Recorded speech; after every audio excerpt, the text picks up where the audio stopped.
자, 파트 2입니다. 아까 김영삼 정부에서 20km 이내 6개월의 거주기간을 없앴다고 제가 말씀드렸지 않습니까?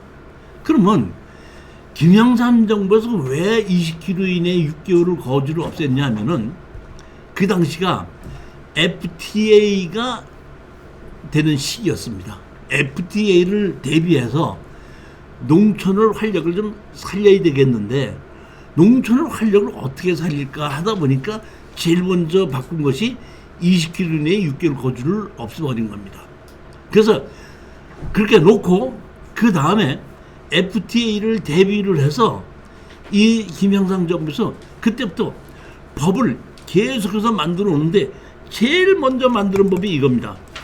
보면 자유무역협정 체결에 따른 농업인 등의 지원에 관한 특별법 만들어서 이번에 20km 이내 6개월의 거주도 없앴지만은 농촌을 농사를 짓는 사람을 지원해 주는 법을 만들기 시작한 겁니다. 제일 먼저 잡으십시오. 보면 교재 우리 22페이지입니다. 22페이지 한번 보십시오. 22페이지요. 22페이지 보시게끔 되면 자유무역협정 체결에 따른 농업인 등의 지원에 관한 특별법 해갖고 농업인을 지원해 줄 수 있는 법을 만들어 놓고 지원해 주는 겁니다. 그러니까 이때 FTA에 의해서 피해를 보는 농업인을 지원해 줄 수 있는 법을 만들자 해서 법을 만들 수 있게끔 해놓고 그 법에 의해서 이렇게 지원도 해주고 이렇게 지원도 해주고 이렇게 지원도 해줘서 그때부터 농촌에 대한 지원이 엄청나게 가게끔 되는데 농촌을 지원해 주기 위해서는 뭐가 있어야 되죠? 돈이 있어야 되지 않습니까? 그러면 자금을 어디서 마련하느냐? 어떤 거는 이게 이 농촌을 지원해 주는 가장 큰 자금이 농지 전용 부담금을 공시지가의 30% 내갖고 농어촌공사에서 다 가져갑니다. 그래서 상한선이 제곱미터당 5만 원이다 보니까 평당 약 16만 5천이라는 돈이 농어촌공사로 들어가고 그 돈을 가지고 농촌을 지원해주는 자원을 거기서 마련하게끔 되는 겁니다. 이때부터 대한민국의 농촌이 도시지역과 농촌 지역에 격차가 많이 있어졌던 것이 지금 줄어드는 정도가 아니라 지금 50대 후반, 중반, 후반에 정년 퇴직하신 분들에게 제가 뭐라고 권하냐면 도시에 있지 말고 시골에 가서 농사 지면서 농지 도움을 받으면서 농사를 짓게끔 되면은 도시 지역에 있는 사람보다 훨씬 더 도움을 받아서 더 경제적으로 부유할 수도 있다. 이런 분위기가 지금 만들어졌습니다. FTA를 하기 위해서 지금 이렇게 보면 여러 가지 법이 만들어져 있지 않습니까? 여러 가지 법이 만들어져 있는데 이 여러 가지 법이 만들어져 있는 거를 제가 다 설명을 드리기보다는 핵심을 줄여서 제가 추려보다 보니까 6가지더라고요. 6가지. 우리 FTA를 해야 되는 거에 말아야 되는 게 해야 되는 것이 원칙이에요? 하지 말아야 되는 게 원칙입니까? FTA 시작한다 그럴 때 FTA 하지 말아야 된다고 데모도 많이 했었고 그 당시에 저쪽 어디에 경상도인가 전라도 어쪽에서 데모를 하다가 물대포를 맞아가지고 한 명이 돌아가신 적도 있었죠. 그러니까 상당히 격렬한 데모가 있었는데 결국에서는 그 FTA는 그대로 진행이 된 겁니다. FTA가 뭐죠? FTA가 뭡니까? 자유무역협정이 근본적으로 뭐냐 이런 얘기. 자유무역협정이 뭐냐 이런 얘기. 국가 간에 외국 농산물 수입할 수 있게 그러니까 국가 간에 수입과 수출을 관세 장벽을 낮춰서 다시 말해 국가는 다르지만은 경제로 팔고 사는 것은 관세를 낮춰서 거래를 자유롭게 하자는 것이 FTA란 말이에요. 그러면 FTA는 대한민국에서 봤을 때는 FTA를 해야 되는 게 맞아요. 우리는 뭘로 먹고 산다 그랬죠? 수출로 먹고 산다 그랬죠. 수출을 먹고 살다 보니까 많이 수출을 해야 되는 것이 원칙에 보면. 근데 대부분 수출이 뭐냐면 우리는 전자제품, 자동차나 전자제품이죠. 참 이런 생각이 들어요. 제가 1978년도에 처음으로 중동에 나갔습니다. 중동에 나갔다가 나중에 한 83년도, 84년도까지 왔다 갔다 했는데, 그 당시에 처음 나갔다가 올 때 기억이 나지도 않아요. 잊어먹지도 않습니다. 우리 기억나시는지 모르겠어요. 소니 580이라고 아세요? 소니 580? 워크맨이라고 아세요? 워크맨 소니 580.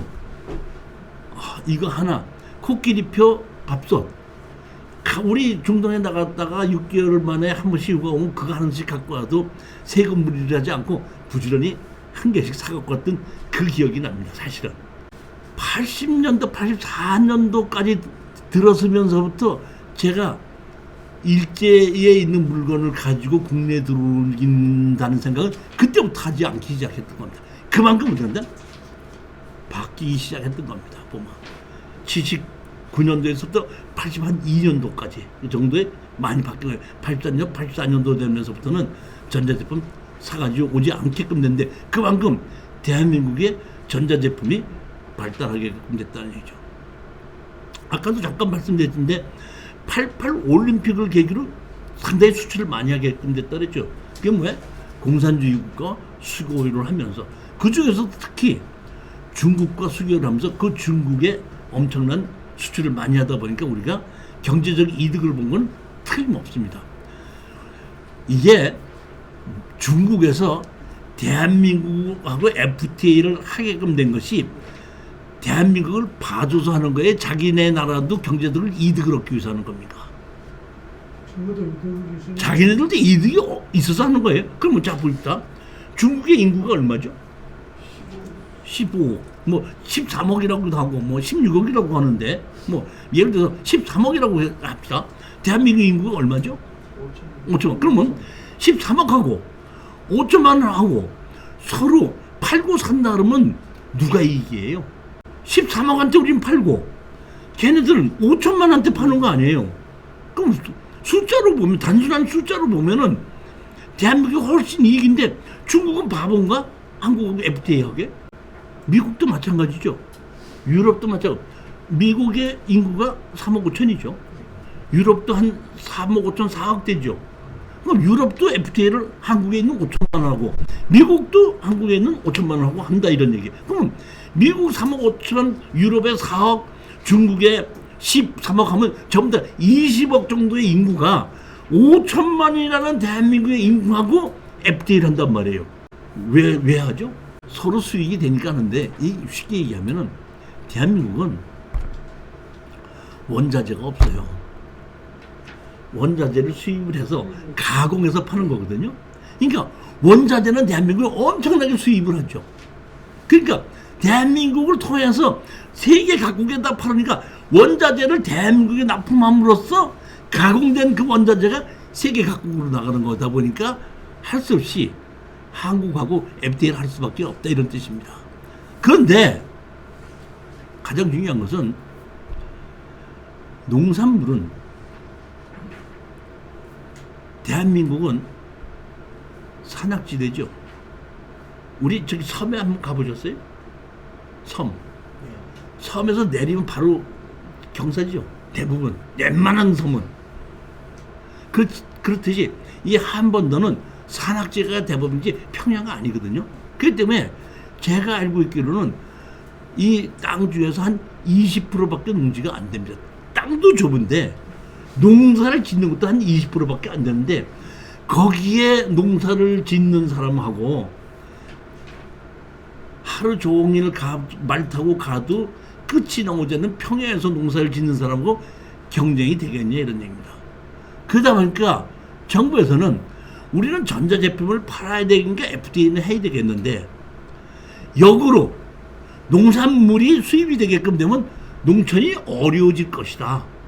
그러다 보니까 FTA를 하더라도 농촌을 그대로 살려야 되겠다 하다 보니까 핵심이 뭐냐면은 FTA에 의해서 수익을 보는 회사에 세금을 걷어서 FTA에 피해를 보는 농민을 도와주자 하는 것이 이 김영삼 정부의 제일 첫 번째 정책이 거기서부터 시작이 되는 겁니다.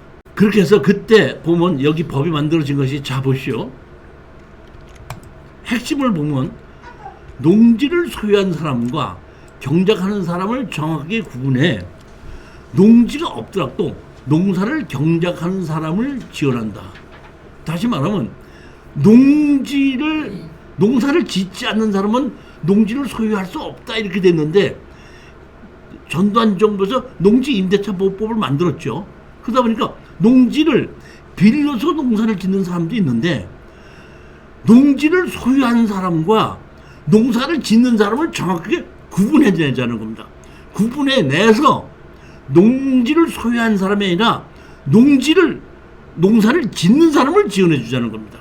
즉 이 얘기는 뭐냐면, 농지 임대차 보호법이 만들어지지 않으면은 사실상 다른 사람이 농사를 짓고 있어도 둘이서 서로 주인이 농사를 짓는다고 속이게끔 되는 겁니다. 그렇기 때문에 농지 임대차를 바깥으로 끄집어내서 농사를 짓는 사람과 빌려서 농지를 소유한 사람과 빌려서 농사를 짓는 사람을 구분해내서 농사를 짓는 사람에게 지원해 주자는 것이 제일 첫 번째 법규입니다. 따라서 임대차를 정식으로 허용하게끔 되는 겁니다.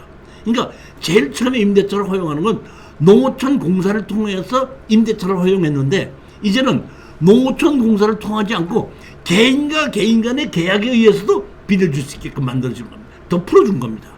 맨 처음에는 내가 농지를 빌려주려면 내가 개인한테 빌려주면 안 되고, 농어촌 공사에다가 내가 농사 짓기 어려우니까 이 농지를 빌려주겠습니다 하면 농어촌 공사에서 발표를 해서 농어촌 공사에서 농지를 질 사람을 맺어주고 거기서 계약을 해주게끔 되는 겁니다.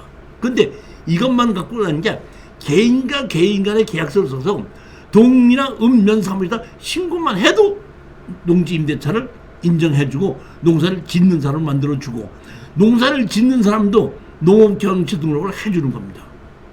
농지를 소유한 사람만 해주는 게 아닙니다. 농사를 짓는 사람도 해준다 이런 뜻입니다. 자, 그 다음에 농업경작을 대규모로 유도해 가능한 생산 원가를 낮춘다 이렇게 됐는데, 대한민국의 쌀값이 다른 해외의 쌀값보다 제가 알고 있기로는 한 3배 정도가 비쌉니다. 3배 정도가.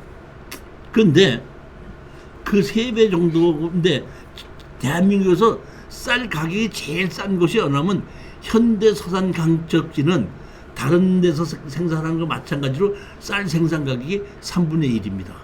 제가 알고 있기로는 현대에서 갖고 있는 그 서산간척지가 35만 평이라고 얘기하더라고요. 그런데 캘리포니아에 논농사를 짓는 사람들이 한 가구당 평균 가지고 있는 것이 약 150만 평? 아까 저기는 350만 평, 여기는 150만 평.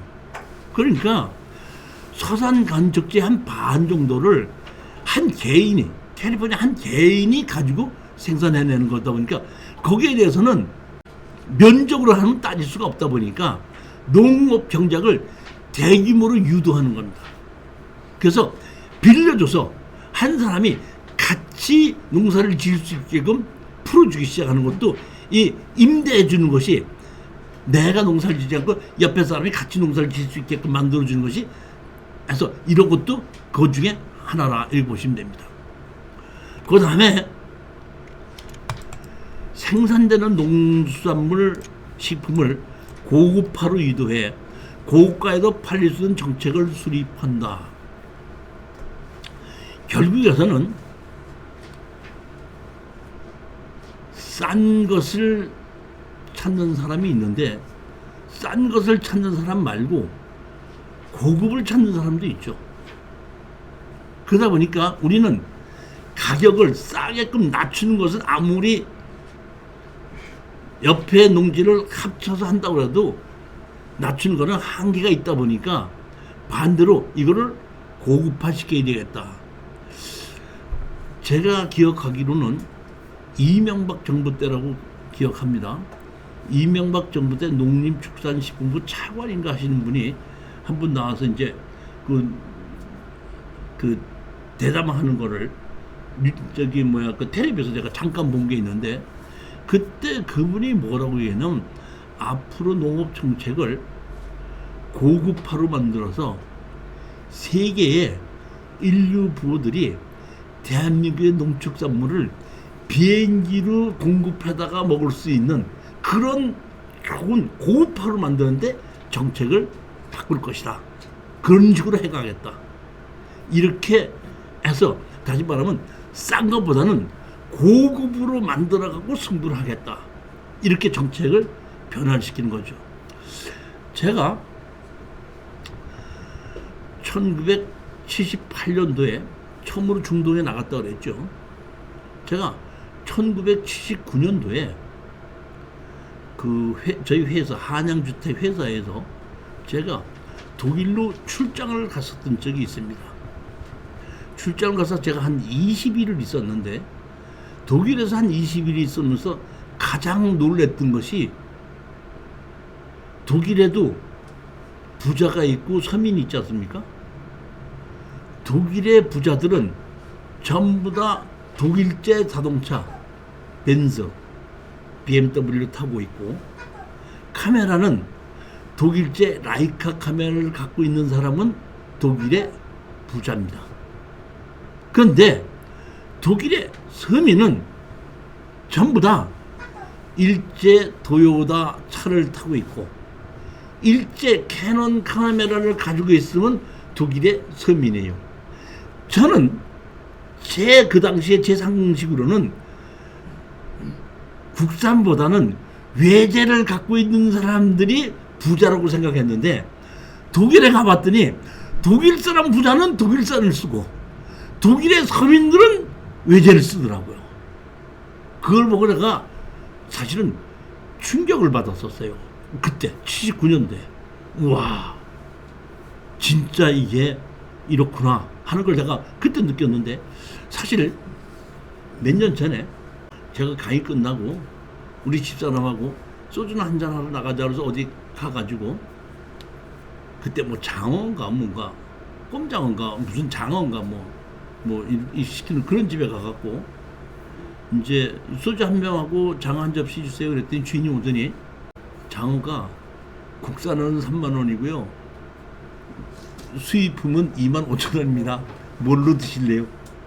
그냥 우리 집사람이 그냥 국산 먹자 하는 순간 내가 그때 독일의 생각이 나더라고요. 그 취직군에 갔을 때, 아, 대한민국도 이제 수입품보다는 국산을 더 좋다는 인식이 가는 그런 식으로 바뀌어가는구나. 그러니까 다시 말하면 모든 제품뿐만이 아니라 이렇게 식품도 고급화로 유도해 나가는 정책을 쓰는 겁니다. 제가 보면 정부에서 정책을 나는 뭐라 그러죠? 유기농으로 뭐 생산한다, 가축을 기른다든지 생산한다 그러면 신고를 받고 담당 공무원들이 가서 다 조사를 하고, 실질적으로 유기농으로 농사를 짓거나 하면은 정부에서, 그러니까 지방자치단체에서 마크를 찍어주더라고요. 보장을 해주더라고요. 그런 식으로 지금 바뀌어가고 있다 보니까 우리가 슈퍼에 가서 사도 파 한 단인데 하나는 유기농이라 해서 3,000원, 하나는 2배나 하는데 2,000원. 왜 그러냐면 이거는 유기농이라는 거야. 유기농 사요, 약친거 사요. 근데 진짜 유기농을 사는데 아무 문제가 없는데 가짜 유기농이면 어떻게 해? 근데 행정부에서 이제 지자체에서 유기농이라고 보장 찍어준다니까 마음 놓고 살 수 있는 그런 걸로 지금 바뀌어간다는 얘기죠. 그 다음에 고령화 농업인의 조기 은퇴를 유도한다. 고령화 농업인, 그러지 않아도 나이 먹으면 농사 짓는 거 말고는 할 게 없는데 농사도 못 짓게 한다 이런 얘기예요. 왜 나이 먹은 사람 농사 짓지 말아야 돼요? 어떻게 생각하세요, 사장님? 이게 경쟁력이 없다 이런 뜻인데, 왜냐면은 옛날부터 농사를 짓던 사람은 머리로 농사를 짓는 게 아니라 몸으로 농사를 져서 해 뜨면 가서 일하고 해 주면 들어와. 그러니까 과학적으로 승부를 하는 식으로 해야지 세계의 농산물을 이겨내는데, 몸으로 농사를 짓는 거야.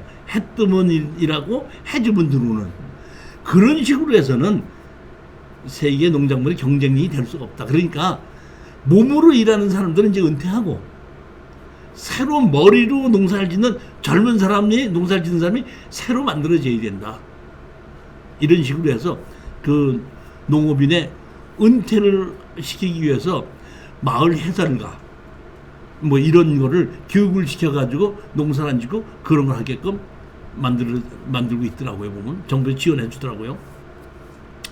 그 다음에 농업을 경작하지 않고 경영하도록 한다. 사장님, 경작과 경영의 차이가 뭐예요? 제가 한 10년 전에만 해도 전원주택에 살을 때 우리 마을에 조그만 교회가 있어서 그 교회에 이제 출석을 했었습니다. 하루는 교회 출석을 해서 교회 예배를 보고 우리 이제 교인들하고 같이 예배를 끝내고 같이 점심 식사를 하는 시간이에요. 그러니까 한 2, 30명이 모여서 교인들끼리 같이 식사를 하는데, 그 중에 한 집사님께서 우리 교인들에게, 여기 계신 집사님들, 이번 주 금요일 날, 우리 일요일 날 예배를 드렸을까? 이번 주 금요일 날 내가 우리 상추밭 갈아엎을 거거든. 그러니까 혹시 상추 필요하신 분 있으면 금요일 날 전에 언제든지 와서 뽑아 가세요. 그렇게 얘기하는 거예요. 농사 다 져놓고 왜 갈아엎는데요? 농사 다 져놓고 왜 갈아엎는데요? 팔 데가 없어서. 못 파니까. 그 상추값이 폭락하다 보니까 따서 팔아봐야 수익이 안 나온다 이런 뜻입니다. 인건비가 얼마나 비싸요 보면은 그 비싼 인건비 사서 팔아봐야 돈이 안 나오니까 할 수 없이 갈아엎어보겠다 이런 얘기입니다. 이런 식으로 농사를 지어가지고는 농촌이 부유하게 살 수 없다 이런 뜻입니다. 따라서 여기 보면은 내가 아까 얘기했죠. 농지를 빌려줄 수 있다 그랬죠. 누구한테 빌려준다? 농업법인 회사에다 빌려주는 겁니다. 농업법인 회사에다 빌려주고 거기서 출근해서 아침 7시에 출근해서 농사를 짓고 점심시간 되면 점심 먹고 저녁 5시면 퇴근하고 상추값이 올라가든지 말든지 상관하지 않고 월급 받으면 되는 겁니다. 그러니까 정책을 그런 식으로 어떻게 하나? 바꾸는 겁니다. 제가 사실은 그 우리꽃이라는 그 우리 농업법인이 아주 큰 곳이 있는데, 여러분들도 인터넷 이렇게 들어가서 보면 우리꽃 그러면 아주 큰 데가 있는데, 그쪽에서 이제 그 농지 갖고 있던 걸 일부를 또 몇십만 평 갖고 있는데 일부를 개발을 하려고 저한테 좀 와서 그 좀 회의를 하자 그래서 제가 한번 간 적이 있습니다. 가서 회의를 하다가 점심시간이 되니까 밥 먹으러 같이 내려갑시다 해갖고 같이 밥을 먹으러 갔는데, 그 농업회사 법인에 식당에 갔더니 식당에 한 20명 정도 먹을 수 있는 식당에 다 모였는데, 그 많은 큰 농지에 농사 질 때는 사람이 안 보이더니 밥 먹을 때 보니까 외국인 노동자가 한 20명이고 한국인 노동자가 한 7, 8명 되더라고요. 그러니까 한 3대1 정도로 한국인 노동자, 외국인 노동자로 해가지고 이렇게 농사를 짓고 있는 이런 시대고, 그렇게 해서 그런 것이 회사 차원에서 하다 보니까 거기에 있는 사람이 농사를 지을 때 올라가든지 말든지 상관하지 않고 그냥 아침 7시에 출근하더라고요. 아침 7시 출근하고 점심시간 되면 점심 먹고 그다음에 농사를 짓다가 저녁 되면 5시 되면 퇴근하더만. 그러니까 외국인 노동자들이 일하는 거를 거기에 한 6, 7명씩 데리고 한국에 한 사람이 같이 가서 같이 농사를 지면서 딴짓 못하게끔 관리하는 사람이 한국 사람이 있고 나머지 전부 다 외국인 사람이더라고요 보면. 이렇게 해서 이렇게 우리가 농사를 짓지 말고 빌려줘서 경영하도록 하겠자 하는 것이 뭐야? 정부의 정책이고 이런 법이 만들어졌다. 농업경제 육성 지원에 관한 법률을 해갖고 농업법인을 회사로 만드는 거, 조합법인을 만드는 거 이런 게 이제 만들어졌죠. 보면 자 그다음에 6번째 맨 마지막에 보면 농지의 생산 경쟁력이 떨어지는 농지는 개발을 유도한다. 농지는 전답 과손이 농지인데 이거는 전용 허가를 받지 않고는 다른 목적으로 쓸 수가 없고 반드시 농사만 져야 되는 겁니다. 그런데 농사를 지려면 농기계가 들어갈 수 있어야 되죠. 그런데 농사를 지려면 물이 있어야 되겠죠.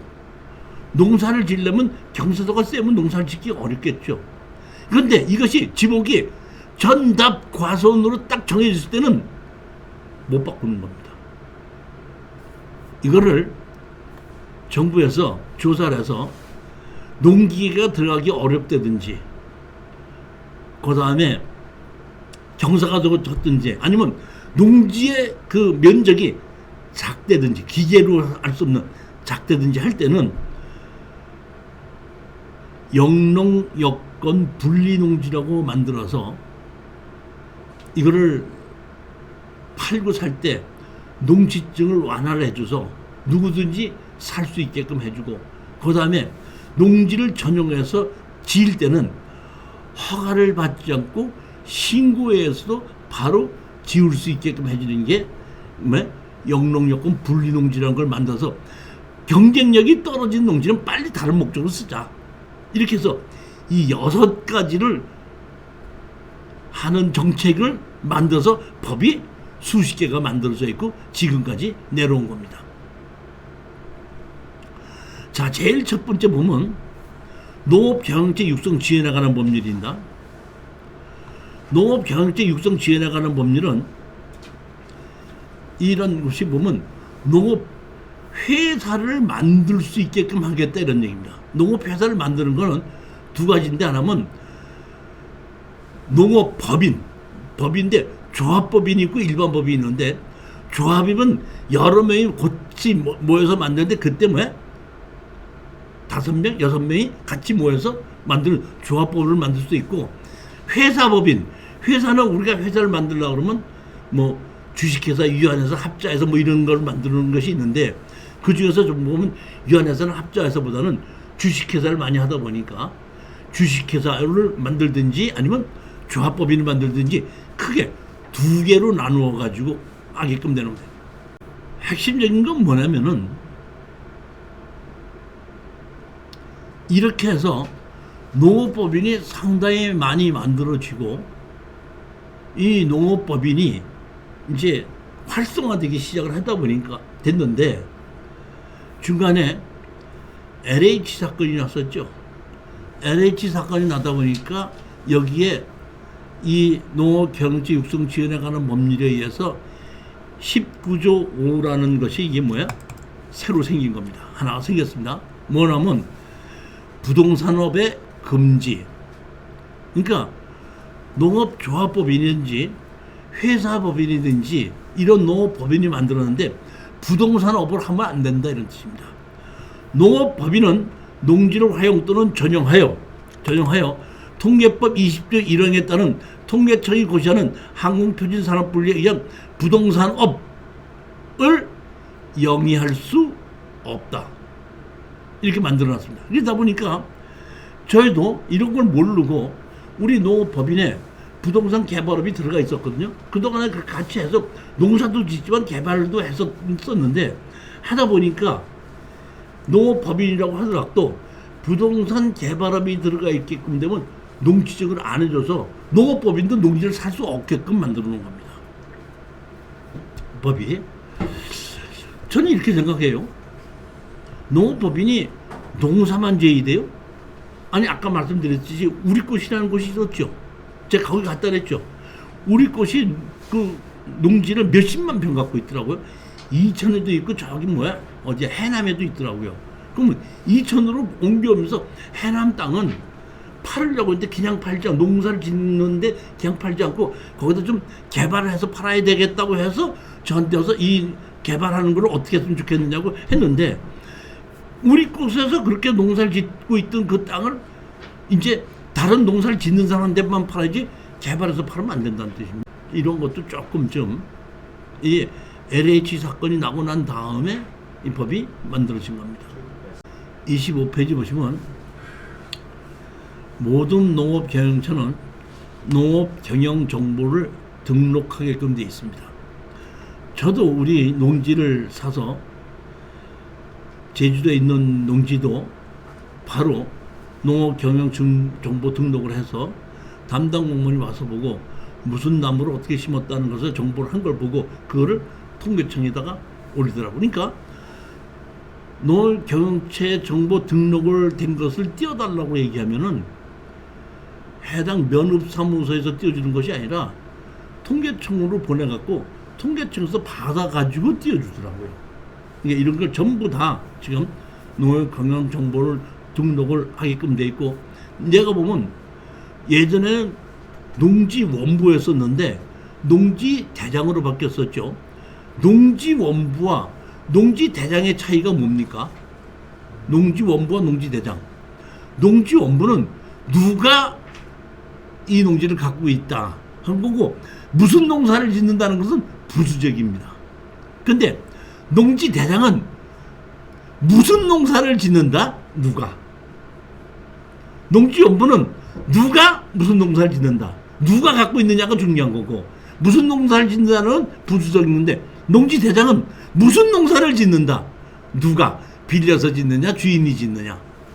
이런 식으로 농지대장과 농지원부가 이렇게 바뀌어져서 농사를 짓는 거에 대해서 무엇을 농사를 짓느냐? 현재 이거를 가장 중요하게 본다, 이런 뜻입니다. 농업법인 만들기는 예전에 내가 농업법인 만들라고 얘기하면은 그 농업법인은 어떻게 만들어야 됩니까? 이렇게 물어보면 농업법인이나 일반 주식회사나 똑같습니다. 법인 만드는 것은. 다만 다른 게 정관이 좀 다를 뿐이에요.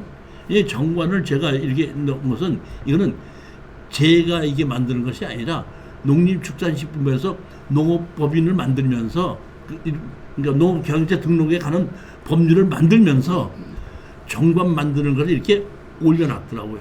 그러니까 예전에는 잘 몰랐고 내가 법무사한테다 맡기십시오 그러면 법무사도 잘 모르는데요 이렇게 했는데, 일반 법인, 그러니까 일반 법인이나 농지법인 만드는 거 똑같아요. 똑같은데 다른 게 있다 그러면 이사진이 3분의 1 이상이 농업인이어야지 된다는 겁니다. 농업인이 반드시 있어야 된다. 이사진의 3분의 1 이상이 농업인이 있어야 된다는 얘기가, 회사 법인의 정관이 일반 법인하고 다를 뿐인데, 정관은 이렇게 만들어진 게 있으니까 이걸 보고 그대로 만들고 자기가 필요한 대로 조금 고치면 되는 거죠. 33페이지입니다. 이 김영삼 정부가 끝나고 난 다음에 무슨 정부라고 그랬죠? 네? 김대중 정부 노무현 정부 전에가 어디였었죠? 김대중 정부. 김대중 정부 끝나고 노무현 정부에서 이 FTA에 대해서 본격적으로 하기 위해서 그 당시에 뭘 하겠다는 직접 지불제와 변동 직불제라는 것을 노무현 정부에서 만들었었습니다. 그래서 논농사를 조사해서 그 이전서부터 농농사를 짓고 있을 때는 논농사를 짓지 않아도 직접 지불금을 주기로 만들어진 것이 이때 노무현 정부에서 만들었고, 변동 직불금이라는 것이 있은 거는 무슨 얘기냐면 쌀 가격을 정해놓고 일정 가격 이하로 떨어질 때는 그거를 지원해 주는 것이 변동 직불금이라는 것이 있었습니다. 이게 그때 노무현 정부 때 만들어졌는데 지금 봤더니 그것이 없어졌고 소농 직불금하고 면적 직불금하고 두 개로 나뉘어졌더만, 그것이 보면은. 그래서 일정 규모에 0.5헥타르라고 하면 1헥타르가 3,000평이죠. 그럼 0.5헥타르면 얼마죠? 750평 미만의 농사를 짓는 사람에게는 연 120만 원을 준다. 0.1헥타 이상 농후의 소득으로 3천 미만인 경우에는 대상이 안 된다. 이런 얘기입니다. 소농직불금, 면적지불금. 제10조 보면 소규모 농가 직접 지불금에 지급해갖고 지금 보면은 이렇게 그러니까 750평 미만에 있는 놈을 연 120만 원을 준다 그러면 한 달에 얼마 주는 거죠? 10만 원. 10만 원. 제가 보면 이 750평 미만의 농지를 갖고 있는 사람을 10만 원을 도와준다고 해서 그 농가가 활력을 찾을 수 있을까요?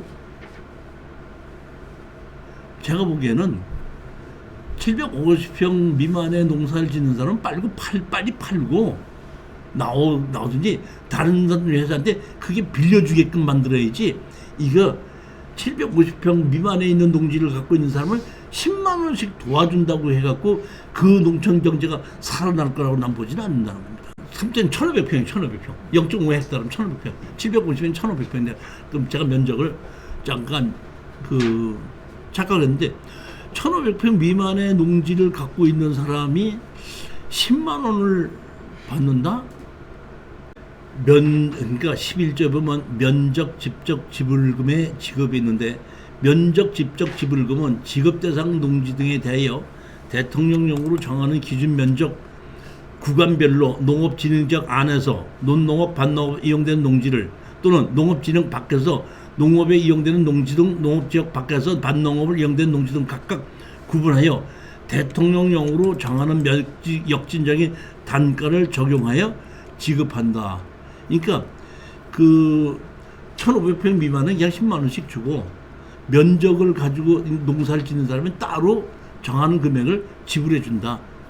이런 대통령으로 지불해 준다니까 얼마나 어떻게 지불받는지는 저는 잘 모르겠지만 사실은 이 돈보다는 우리가 농업인에게 해주는 혜택, 예를 들어서 그 농업인이 사장님이 만약에 농업인이 되셨지 않습니까? 농업인이 되셨을 때는 농업인의 자동차를 살 때 혜택을 줄 수 있다. 연세 혜택을 줄 수 있다. 이런 것이 좀 크지 않은가 이렇게 봐요. 보면 우리 보면 그 1톤 트럭이 있죠. 1톤 트럭이 앞바퀴는 크고 뒷바퀴는 작으면서 두 개 있죠. 뒷바퀴는. 근데 이렇게 시내 다니다 보면 앞바퀴하고 뒷바퀴가 똑같은 경우가 있거든요. 그런 1톤 트럭인데 그런 타보면 대우가 있습니다. 네? 그게 농업인을 위한 농업인의 자동차예요, 보면. 그러니까 그거를 농업인에게 혜택을 주는 그런 것이 있는데 지금 그거 말고도 뭐 일반 다른 자동차도 그 질 수 있게 살 수 있게 더 풀었다고 하더라고요, 보면. 지금 보면은 이렇게 쌀을 일괄 매입해 주는 것을 지금 법을 만들어서 제출을 했고 그다음에 거부권 행사했고 그랬죠. 그럼 뭐 어떤 것이 맞는지 좋은지는 모르겠지만은 제가 보기에는 제가 논을 좀 갖고 있었거든요. 1,000몇백 평을. 농사를 지으라고 그래서 내가 농사를 지어봤더니 논농사를 짓는 데는 내가 농사를 짓다 아무 문제가 없더라고요. 왜냐면 논농사는 전부 다 기계로 지니까. 그러니까 기계 갖고 있는 사람한테다가 돈 주면은 와서 모내기서부터 추수까지 다 해줘요. 그러니까 나는 말만 몇 마디 하면은 그 기계 쓴 날만 돈 주면은 농사 짓는데 아무 문제가 없더라고요. 근데 진짜로 힘든 거는 밭농사는 힘들더라고요. 제가 태촌에 사는데 태촌에 뭐가 유명하면 도마도가 유명하거든요. 근데 도마도는 딸 때 파란 거를 따서 가다가 익어지면 팔아요. 그러면 제가 보니까 밭에서 빨갛게 시작되는 익어가는 그 도마도를 사서 그래서 먹으면 얼마나 맛있는지 몰라요. 그렇기 때문에 제가 선물을 주려고 아는 사람한테 선물을 주려면은 그 도마도 농사를 짓는 사람한테서 집사님 내가 저기 뭐 도마도 좀 그 몇 가지 살라고 직접 가져가려고 하니까 조금 익은 걸로 좀 따주세요 그랬더니 하루는 좀 따야 되는데 시간이 없어 못 땄는데 이 집사가 와서 직접 따가 그러더라고. 알았어요.